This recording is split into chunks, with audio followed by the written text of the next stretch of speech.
I never believed in haunted objects or cursed dolls, but that all changed when I encountered Annabelle. As a collector of vintage items, I often found myself rummaging through old stores and auctions in search of unique pieces. Little did I know my latest find would lead me into a nightmarish ordeal. It was a rainy evening when I stumbled upon a dusty old shop tucked away in a forgotten corner of the city.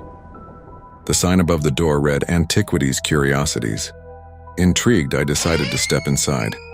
The air was thick with the scent of aged wood and forgotten memories. As I wandered through the aisles, my eyes landed on a peculiar doll sitting on a high shelf. The doll had a porcelain face with hauntingly lifelike eyes that seemed to follow my every move. Her dress was tattered and stained, but there was an eerie charm to her. A small plaque beneath the doll read "Annabelle." Without thinking twice, I decided to add her to my collection. That night, I placed Annabelle on a shelf in my study, thinking she would make an interesting conversation piece. As I settled into my chair to read, a sense of unease washed over me.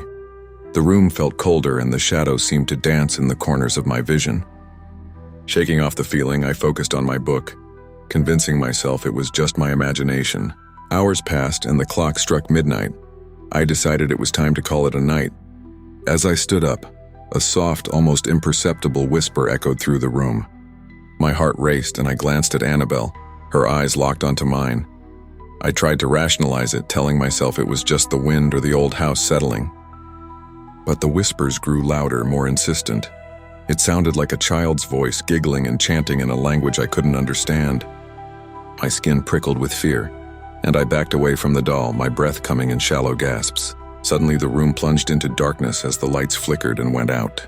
I fumbled for my phone, using its flashlight to illuminate the room. Annabelle's eyes seemed to gleam in the dim light, and I could have sworn I saw her lips twitch into a sinister smile. The whispers grew louder, filling my ears with a cacophony of unsettling sounds. In a panic, I grabbed Annabelle and ran to the fireplace. With trembling hands, I threw her into the flames, hoping to end the nightmare. But as the fire consumed the doll, the whispers turned into screams, and I felt a force pulling me toward the fireplace. Desperate, I fought against the invisible grip, my mind racing with terror. The screams grew louder, piercing my ears and sending waves of pain through my body. Just when I thought I couldn't take it anymore, the force released me, and I collapsed onto the floor, gasping for breath.